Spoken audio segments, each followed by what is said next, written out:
Então, continuando, gente, o nosso estudo sobre espelhos, né? Nós vimos nas aulas passadas sobre os espelhos planos e iniciamos o estudo sobre os espelhos esféricos. E hoje a gente vai dar continuidade falando da equação de Gauss e dos cálculos, de fato, que a gente faz quando a gente estuda espelhos esféricos. Nas aulas passadas, a gente viu como que os espelhos esféricos projetam imagens. E hoje a gente vai relembrar isso um pouquinho antes da gente avançar para que vocês consigam entender qual o significado da equação de Gauss. Então, vamos lá. Primeira coisa que a gente tem que lembrar é que todo espelho esférico possui um foco, né? Ele é feito a partir da seção de algo esférico. Então, ele tem um foco. E esse foco é aproximadamente igual à metade do raio de curvatura desse espelho. Então, se eu quiser saber o foco de um espelho, é só eu fazer o raio dividido por 2. Em outras palavras, o foco de um espelho esférico está situado no meio da distância entre o centro da esfera e o vértice do espelho. O vértice do espelho vai se situar lá na pontinha. Nós vamos ver daqui a pouco na imagem a seguir. Só que aí nós temos dois tipos de espelhos esféricos. Nós temos o espelho côncavo e temos o espelho convexo. O espelho côncavo vai receber a luz por aqui, né? O espelho convexo também vai receber, só que ele é o contrário do espelho côncavo. E tanto o espelho côncavo quanto o espelho convexo, eles formam de determinados tipos de imagens. Só que o espelho côncavo, para eu saber como que vai formar a imagem do espelho côncavo, eu preciso saber onde está situado esse objeto. Porque o objeto que está na frente do espelho, dependendo do lugar onde ele estiver na frente de um espelho côncavo, a imagem dele pode ser refletida de forma diferente. Então, para o espelho côncavo, eu posso ter uma imagem real, mas eu também posso ter uma imagem virtual. Depende de quê? De onde está situado esse objeto na frente do espelho. A imagem pode ser direita, mas a imagem também pode ser invertida. Essa imagem pode ser menor, igual ou maior. Então, olha só, o espelho côncavo ele pode projetar imagens de vários tipos. Depende de quê? De onde esse objeto foi colocado na frente desse espelho, tá? Já o espelho convexo é mais fácil. Por quê? Porque o espelho convexo ele só projeta um tipo de imagem. Não depende de onde você vai colocar, qual distância que você vai colocar. O espelho convexo sempre vai projetar uma imagem virtual, direita e menor. Então, no caso do espelho convexo, se o que você está querendo saber são essas informações, não é necessário fazer nenhum tipo de conta, porque você já sabe que ela vai ser sempre virtual, direita e menor. Espelho côncavo pode ter real ou virtual, direita ou invertida, menor, igual ou maior. Espelho convexo não, só vai projetar virtual, direita e menor.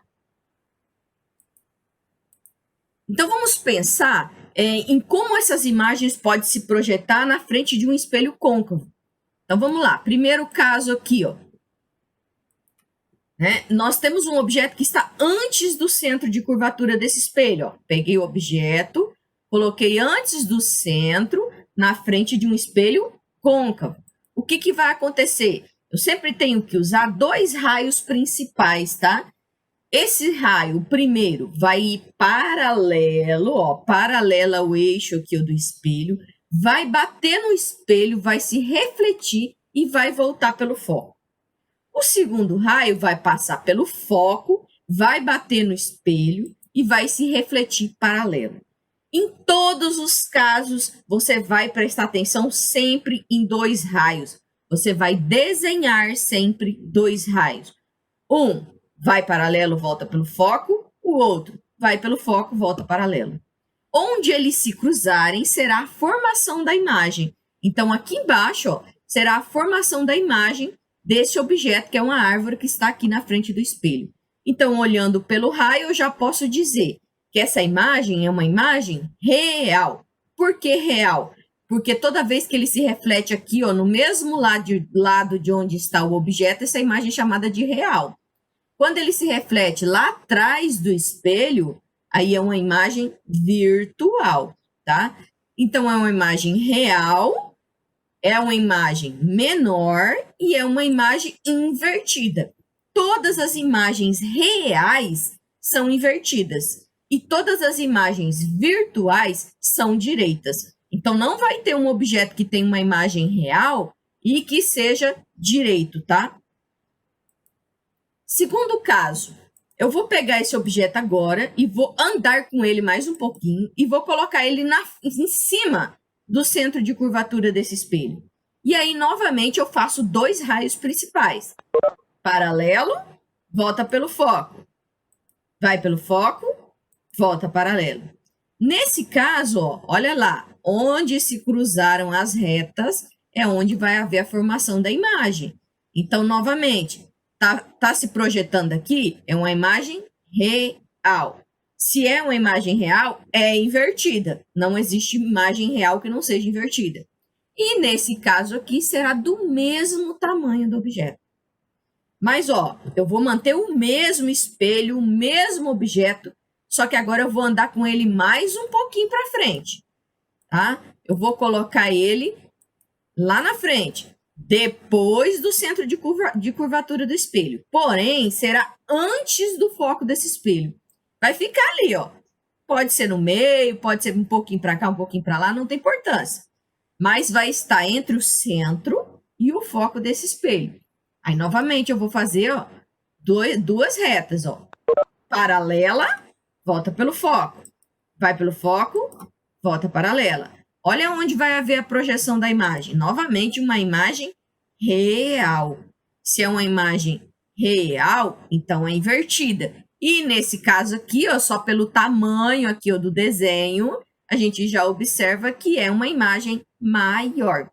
Então, se eu tiver um objeto que esteja situado entre o centro de curvatura e o foco, ela será real, maior e invertida. Não importa que objeto seja, tá? Pode ser uma árvore, um lápis, uma pessoa, um carro, um apontador, uma flor, estando na frente de um espelho côncavo e entre o centro e o foco dele, a imagem refletida será real, invertida e maior. Só que agora eu vou continuar com o mesmo espelho, mas eu vou andar mais um pouquinho. Eu vou pegar e vou colocar esse objeto em cima do foco desse espelho. Mas vocês se lembram que a gente sempre tem feito dois raios? Um raio vai paralelo e volta pelo foco, um raio vai pelo foco e volta paralelo. Só que dessa vez eu vou colocar o objeto em cima do foco, né? O que vai acontecer então? Olha lá, ele bateu, né? E vai voltar pelo foco. Porém, o outro não tem como ele passar pelo foco, porque ele já está na frente do foco. Ele vai bater aonde, então? Lá no vértice do espelho. Só que quando ele bater no vértice do espelho e se refletir, olha o que vai acontecer com os raios de luz. Eles não se encontram. E a projeção da imagem, ela se dá no encontro desses raios de luz. Na verdade, esses raios de luz vão se encontrar no infinito, mas a gente não vê. Portanto, se eu pegar um objeto e colocar em cima do foco de um espelho côncavo, eu não vou conseguir ver imagem nenhuma, tá? Então, isso aqui é chamado de imagem imprópria. Ou seja, eu não vejo essa imagem, tá? Eu não vou conseguir visualizar. E aí, ainda o mesmo espelho côncavo, dessa vez, eu vou pegar e vou passar esse objeto para depois do foco. Vou colocar ele entre o foco e o vértice do espelho. Olha o que vai acontecer com os raios de luz. Novamente, bateu lá no espelho, vai voltar pelo foco. E aí, o que vai acontecer? Os raios de luz vão se prolongar, olha. Vão se prolongar para onde? Para uma imagem virtual. Então, toda vez que eu colocar o objeto depois do foco de um espelho côncavo, eu terei uma imagem virtual. Sendo virtual, aqui nesse caso, ela vai ser o quê? Direita, porque não existe imagem virtual que não seja direita, ela é sempre direita, e maior, porque esse espelho é um espelho côncavo, tá? Então, no espelho côncavo, Se o objeto estiver depois do foco, ele vai projetar uma imagem virtual, direita e maior. Por que a gente teve que relembrar tudo isso? Porque essas convenções serão importantes agora que a gente vai estudar a equação de Gauss, que é a equação dos espelhos. Mas, como acontece então quando eu tiver um espelho convexo? Será que o espelho convexo também é assim? Depende de onde eu colocar o objeto, ele vai me mostrar imagens diferentes. Não, o espelho convexo, ele sempre vai projetar o mesmo tipo de imagem. Ele sempre vai projetar imagens virtuais e sempre serão direitas e menores. Olha só, o espelho côncavo projeta uma imagem virtual maior, mas o espelho convexo projeta uma imagem virtual menor. Agora eu tenho uma pergunta para vocês. Nos espelhos retrovisores dos carros, nós usamos espelhos côncavos ou nós usamos espelhos convexos? O que vocês acham? Convexo, professor? Por que você acha que é o convexo? Porque eu acho que coloca. Porque assim, Ele pega. menor. Daí dá para ver a rua toda no espelho pequeno. Isso. Ele aumenta o campo visual, ele amplia o campo visual. Mas mais do que isso, você já imaginou se eu colocasse como espelho retrovisor do meu carro um espelho côncavo e dependendo de onde o carro que está vindo atrás de mim estivesse, eu visse ele de cabeça para baixo? Porque o espelho côncavo vai depender, a imagem que ele vai formar, vai depender de onde tiver o objeto, não é isso? Então, se o objeto estiver antes ali do foco do espelho, ele sempre vai projetar imagens o quê?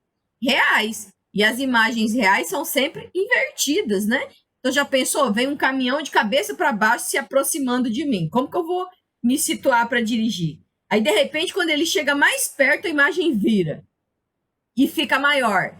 Só que aí fica maior, eu não consigo ver, porque não vai caber no espelho. Então, no espelho retrovisor dos carros, das motos, aí nós temos espelhos convexos. Por quê? Porque eles ampliam o campo visual e eles vão mostrar sempre imagens direitas, né? Do jeito que elas menores, mas sempre direitas. Então, nunca vou correr o risco de olhar para trás e ver um caminhão de cabeça para baixo vindo atrás de mim. No estudo analítico dos espelhos convexos, nós temos que analisar aqui que o objeto vai estar a uma certa distância desse espelho, né? Então, nós temos aqui as marcações, ó, o centro do espelho, o foco do espelho, o objeto está a uma determinada distância desse espelho e a imagem também vai se formar a uma determinada distância desse espelho. Então, nós chamamos aqui em cima de distância do objeto, ou em alguns livros a nomenclatura é posição do objeto, e aí eles usam a letra P, e aqui nós temos a distância da imagem, ou também em alguns livros se fala posição da imagem, e aí eles usam um P', né? Então, P seria a posição do objeto e P' a posição da imagem. Mas também pode ser usada essa nomenclatura que vai ser mais fácil para nós, né? Distância do objeto, DO. Distância da imagem, DI. Então, nós temos que conhecer distância do objeto, distância da imagem, centro, foco, às vezes o raio desse espelho. A equação de Gauss é 1 sobre o foco é igual a 1 sobre a distância do objeto mais 1 sobre a distância da imagem.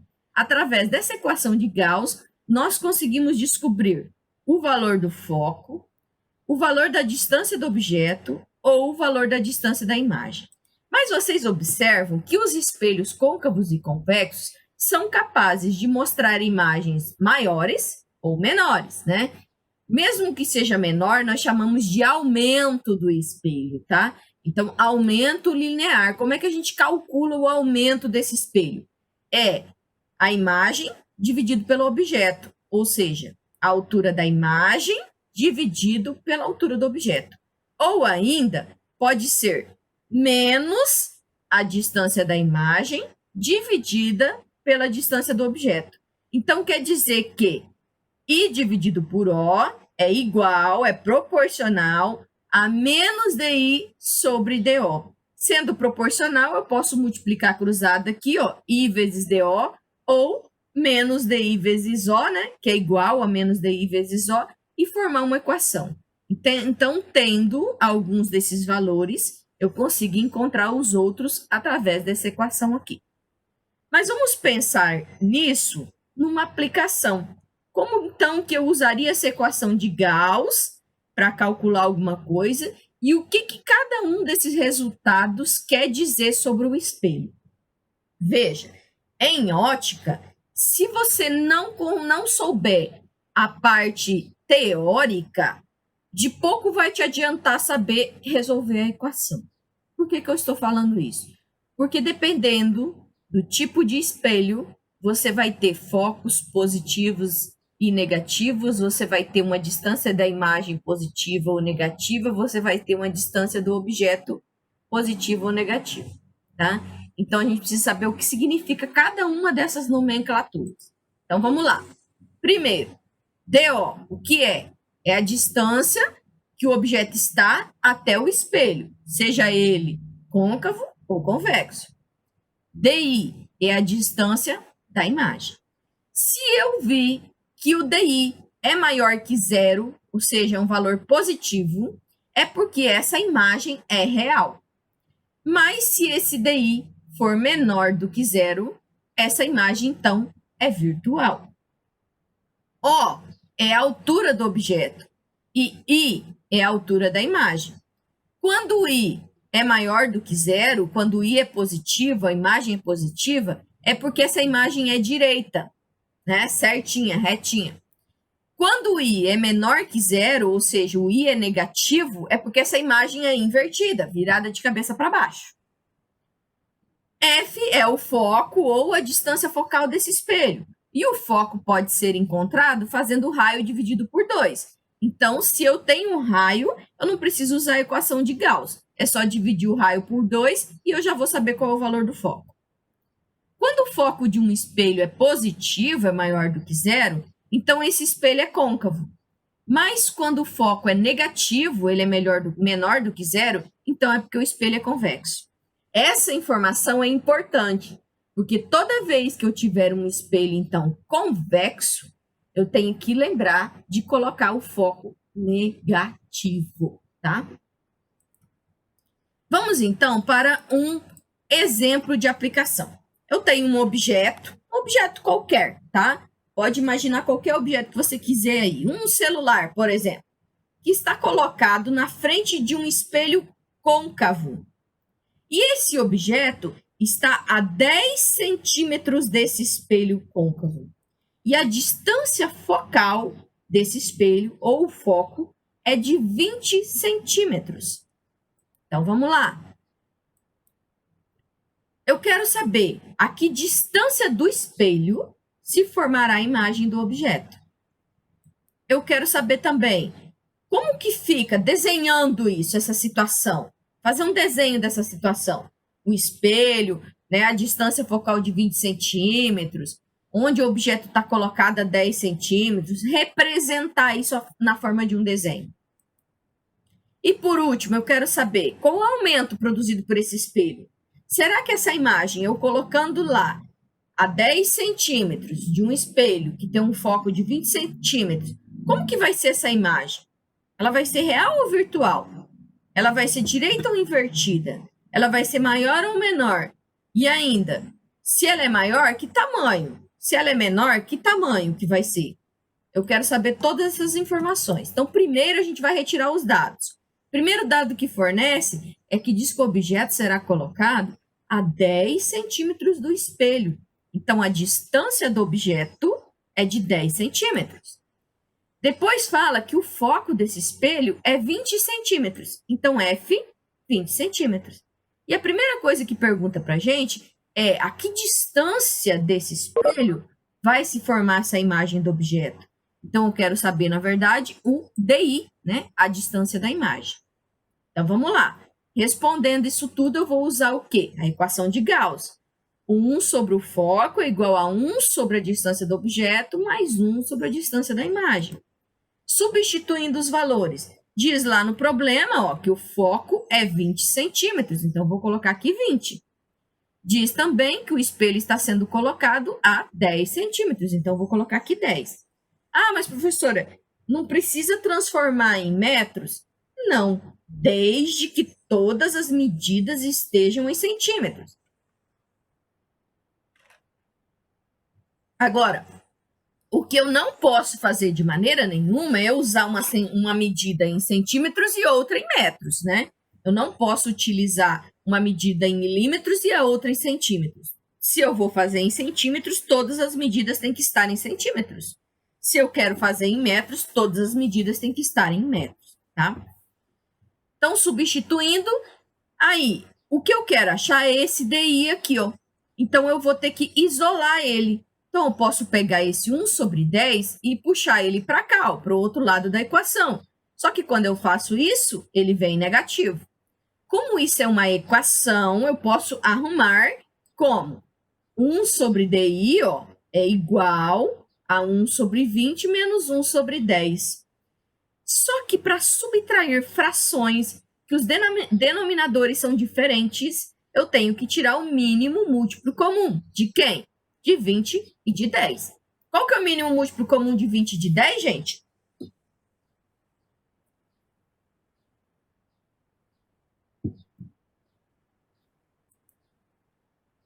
Qual é, gente?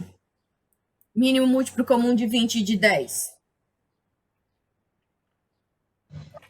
5 pro Como? 5. Não. É um múltiplo. O múltiplo é sempre maior que o número. Então, eu nunca vou ter um múltiplo de 20 no valor de 5. Se eu fizer a tabuada do 20, 20 vezes 1 já é 20, né? Então, o 5 não pode ser mínimo múltiplo comum desses dois. O mínimo múltiplo comum de 20 e de 10 é 20.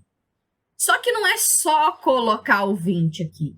Eu vou ter que dividir pelo de baixo, multiplicar pelo de cima. Então, 20 dividido por 20 dá 1. 1 vezes 1, 1. 20 dividido por 10 vai dar 2. E 2 vezes 1, 2. Então, eu vou ter aqui agora 1 menos 2. 1 menos 2 é igual a menos 1. Então, 1 sobre DI é igual a menos 1 sobre 20. Porém, o que eu estou querendo saber aqui é o valor do DI. Então, para encontrar esse valor do DI, como isso aqui é uma igualdade, eu posso multiplicar isso aqui cruzado. Ó. Então, eu faço DI vezes 1 e 1 vezes 20. Só que DI vezes menos 1 vai dar menos DI, não é isso? E 1 vezes 20 vai dar 20. Como isso aqui não pode ficar negativo, eu tenho que multiplicar isso por menos 1. Multiplicando por menos 1, o DI fica positivo, mas o 20 fica negativo. Tá, vamos pensar agora então. O que significa o DI ser negativo? Alguém lembra? O que significa essa distância da imagem ser negativo? Vai ser uma imagem virtual? Será? Vamos lembrar? Vamos lá na nossa convenção de novo, né? Vamos aqui, olha lá. DI maior que 0, eu tenho uma imagem real. DI menor que 0, eu tenho uma imagem virtual. Ok, então, muito bem, isso mesmo. Se eu tenho um DI negativo, a imagem é virtual. E se ela é virtual, ela não pode ser invertida, né? Ela vai ser direita e ela vai se situar 20 centímetros atrás do espelho, tá? Sempre que eu tiver uma imagem virtual, eu nunca vou ter uma imagem invertida, ela vai ser sempre direita. Então, tem que sempre lembrar dessas convenções, ó. Distância da imagem negativa significa que a imagem é virtual. Se ela é virtual, ela não é invertida, ela é direita. E ela vai estar onde? 20 centímetros atrás do espelho. E esse espelho, falou lá que ele é um espelho côncavo, né? Só sem fazer conta nenhuma. Essa imagem é maior ou é menor?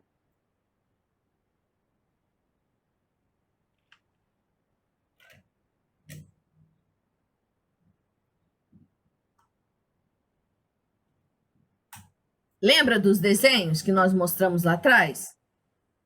Quando um espelho côncavo projeta uma imagem virtual, a imagem dele é sempre maior, menor, igual, do mesmo tamanho? Como é que é?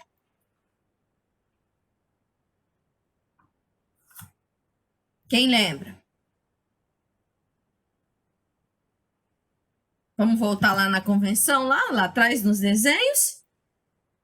Vamos voltar aqui nos desenhos onde a gente fala do espelho côncavo, projetando uma imagem virtual, ó. Olha lá, espelho côncavo, projetando uma imagem virtual. A imagem será sempre maior. Mas se fosse um espelho convexo, a imagem seria sempre menor. Então, como que ficaria o desenho? Ó? Mais ou menos isso aqui, ó. Né? Eu vou ter um objeto que está situado depois do foco desse espelho, né? Porque ela é uma imagem virtual, ó. Desenhando aqui, projetando os raios de luz, eu já sei que essa imagem vai se projetar virtual, direita e maior do que o objeto que está sendo mostrado. Então, sem nem fazer conta, somente através das informações que nós temos, a gente já pode saber que tipo de imagem que esse espelho vai projetar. Mas aí ainda pergunta, mas qual vai ser o aumento desse espelho? Então, como eu tenho o DI e tenho o DO, um já está informado no problema e o outro a gente calculou, o aumento é menos DI sobre DO, é só substituir. Só que esse menos DI aqui, ó, não tem nada a ver com o menos que a gente achou lá na conta, viu? Então, eu tenho que colocar os dois, ó. Coloco um parêntese, né? E eu vou ter menos com menos, vai dar mais, né? Menos vezes menos dá mais. Então, 20 dividido por 10, eu vou ter um aumento de 2. O que isso significa? Significa que eu vou ter uma imagem 2 vezes maior do que o objeto. Toda vez que eu tiver no aumento um valor maior do que um valor inteiro maior do que 1, significa que o objeto é maior, tá? Pode ser um número decimal, mas tem que ser maior do que 1. Então, por exemplo, se eu tiver lá 1,5, o que isso significa? Que a imagem será 1,5 vezes maior. Porém, se no aumento eu tiver uma imagem, um aumento aqui no valor fracionário e que for menor do que 1, significa então que essa imagem, em vez de ser maior, ela será menor. Por exemplo, 1 sobre 2 significa que é uma imagem 2 vezes menor. 1 sobre 5, uma imagem 5 vezes menor. 1 sobre 7, uma imagem 7 vezes menor.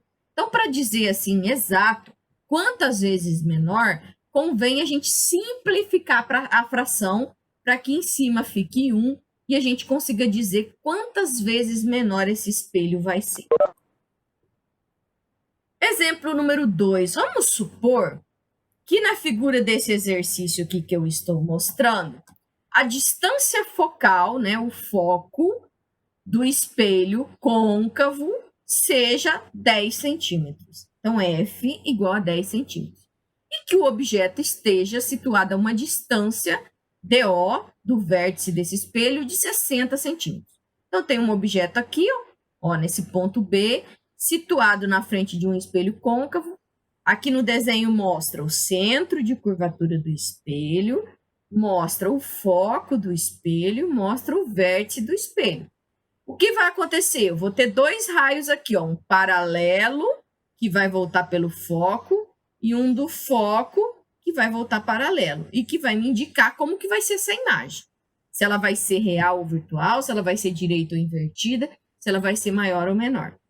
Mas, ó, Só de saber que esse objeto está antes do centro de curvatura desse espelho, a gente já pode saber várias informações. Lembram? Vamos voltar lá no desenho. O primeiro exemplo que nós mostramos, ó, desenho, objeto antes do centro de curvatura. Então, se está antes do centro de curvatura, a imagem será real. Porque só vai ser real se o objeto estiver depois do foco. Não tá. Então, só vai ser virtual se ela estiver depois do foco.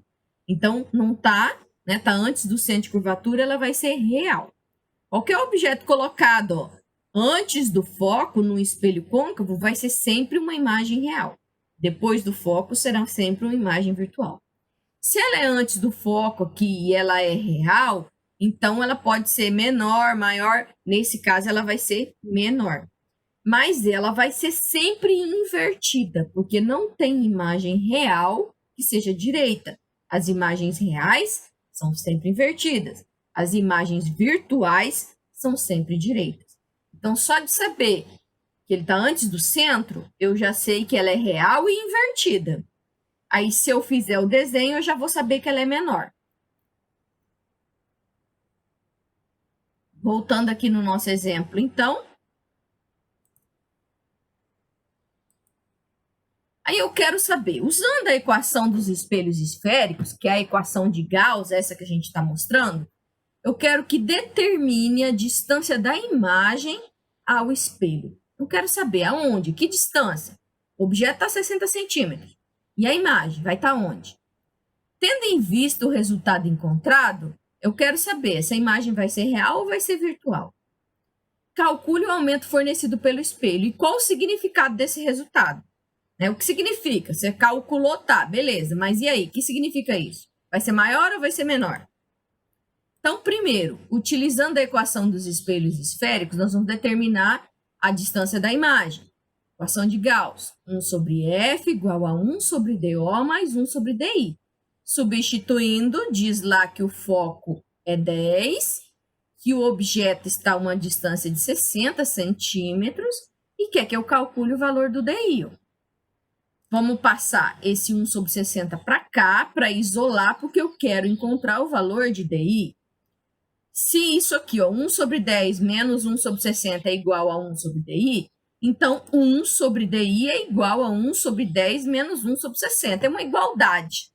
Então, eu posso somente inverter isso, desde que eu inverta completamente. Todos os membros que estão no lado esquerdo vão para o lado direito, todos os membros que estão no lado direito vão para o lado esquerdo. Ah, professor, mas não precisa multiplicar, mudar o sinal, tal.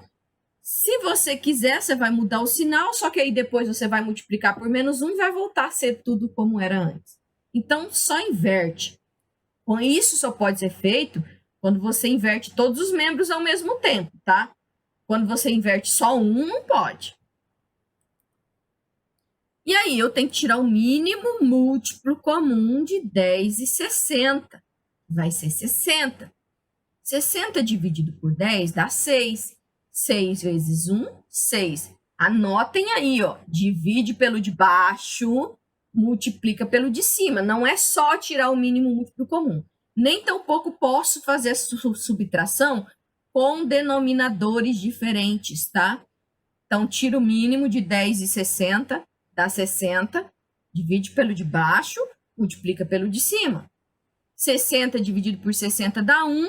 1 vezes 1, 1. Agora que os denominadores já são iguais, aí sim, eu posso fazer 6 menos 1, eu vou ter 5. 5 sobre 60. Não pode esquecer do denominador. Porém, o que eu quero achar aqui é o valor do DI. Então, eu vou multiplicar isso cruzado. Multiplicando cruzado, DI vezes 5, eu vou ter 5 vezes DI. E 1 vezes 60, eu vou ter 60. Só que o que eu quero encontrar não é 5 vezes o DI. O que eu quero encontrar é o valor do DI. Então, esse 5 que está multiplicando pode passar para o outro lado dividindo. Então, eu vou ter um DI igual a 12 centímetros, que é 60 dividido por 5. A distância da imagem ao espelho, então, será de 12 centímetros. Vamos ver as nossas convenções. Se o DI é positivo, indica então que essa imagem é uma imagem real ou é uma imagem virtual? Real. Ela é direita ou invertida?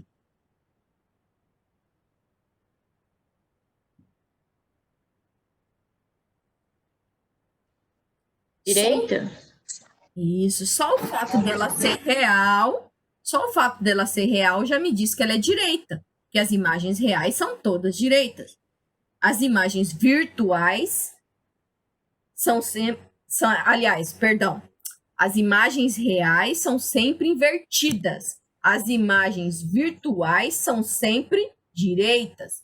Então, aqui, se eu tenho um DI positivo, que é uma imagem real, então essa imagem vai ser invertida e não direita. Ela só será direita se fosse uma imagem virtual. Então, como o valor do DI é positivo, a imagem é real e ela é invertida, pelo fato de ser real. Na letra C, pede para a gente calcular. Tá, beleza. Então, esse espelho vai projetar uma imagem real, invertida, mas vai ser como? Vai ser maior ou vai ser menor? Quanto maior ou menor? Ele quer que a gente calcule. Se a pergunta fosse só sobre o tamanho dessa imagem, eu não precisaria fazer nenhuma conta. Porque só sabendo aonde está situado aí esse objeto, que está antes do centro, eu já posso responder essa pergunta aqui. Porém, aqui está pedindo para calcular o aumento fornecido pelo espelho. Então, é para eu fazer a conta lá e dizer quanto. Se é maior, quanto maior. Se é menor, quanto menor. E o que significa o resultado que eu encontrei? Então, vamos lá. Para encontrar o aumento, eu posso usar o quê? Menos o DI sobre o DO. Dessa vez, o nosso DI é positivo. Então, eu não vou ter que colocar um parêntese, um sinal de menos aqui. Então, vai ser somente menos 12 mesmo. Sobre o DO, que é 60. Como 12, se eu dividir por 60 aqui, não vai dar um valor exato, em vez de dividir, eu simplifico isso. Né? Simplifico por 12. 12 dividido por 12 dá 1. 60 dividido por 12 dá 5. Então, eu vou ter um aumento de menos 1/5. Eu queria que alguém tentasse pensar aí para mim. Por que é menos esse aumento? E esse 1/5 quer dizer o quê? O que quer dizer esses valores? É negativo, o aumento é negativo e é fracionário, é 1/5. O que isso significa? Tem algum significado isso? Diminuiu o objeto em 5 vezes o tamanho original? Isso. E esse menos significa o quê? Aí eu não sei não, professora. Ó, vamos ler aqui em cima. Como o valor de DI é positivo, a imagem é uma imagem real, né? As imagens reais são sempre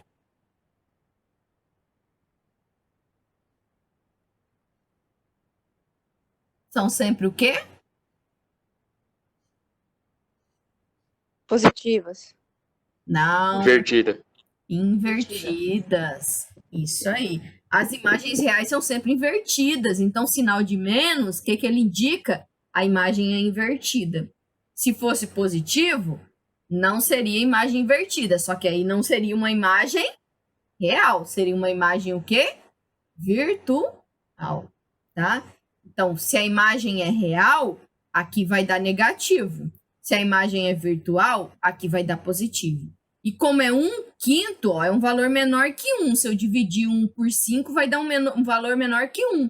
Isso quer dizer, então, que a imagem será menor. Quantas vezes? 5 vezes. 5 vezes menor que o objeto. É por isso que a gente não divide aqui, tá? Porque se eu dividir 12 por 60, eu não vou conseguir dizer de cabeça isso aqui, ó. Então, é mais fácil eu simplificar, porque aí eu já vejo, 1/5, beleza, então essa imagem será invertida e 5 vezes menor que o objeto. Eu sei que ela é invertida por causa do sinal de menos, e eu sei que ela é 5 vezes menor que o objeto, porque o valor é menor que 1 aqui, é uma fração menor do que 1, 5 vezes menor que o objeto. É mais importante vocês entenderem como as imagens se projetam nesses espelhos e o que significa essas convenções de sinais, quando é mais, quando é menos, quando é fração, quando não é fração, do que a conta propriamente dita. Muitos exercícios vocês vão responder somente com essas informações, sem fazer cálculo nenhum. Então, atenção com isso. Né? Você pode poupar quando você estiver fazendo lá o seu Enem, que pedir para você dizer se a imagem é real ou virtual, você não precisa fazer uma conta para isso. Basta você lembrar lá, mas onde que está esse objeto? Ele está antes do centro? Ele está em cima do centro? Ele está entre o centro e o foco ou ele está depois do foco? Se você observar tudo isso, fazer um esquema, um rabisco lá, esquematizando esse desenho, você já consegue responder várias coisas. Se a imagem é real ou virtual, se ela é direita ou invertida, e até se ela é maior ou menor, sem fazer conta nenhuma. Somente com a parte teórica. Essa semana vocês vão fazer umas atividades do livro. As atividades do livro desse conteúdo são excelentes. Então, eu quero que vocês trabalhem atividades do livro, tá? Da página 169, os exercícios do 6 ao 11. Resolve, fotografa, coloca isso num único arquivo e envia para mim no Classroom. Mas professora, eu não tenho como baixar o aplicativo, não tem espaço no meu celular. Ou então, eu tenho, mas eu não sei mexer. Não tem problema. O que você pode fazer? Abre um documento do Word, coloca todas essas fotos lá em ordem e salva como PDF e me envia. Vai vir também como um único arquivo. Porque senão eu tenho que ficar abrindo uma a uma essas imagens para olhar. Sabe por que eu tenho que fazer isso? Porque tem aluno que me manda receita de brigadeiro, tem aluno que me manda trabalho de arte, tem aluno que me manda atividade de matemática, que eu mais recebo atividade de matemática.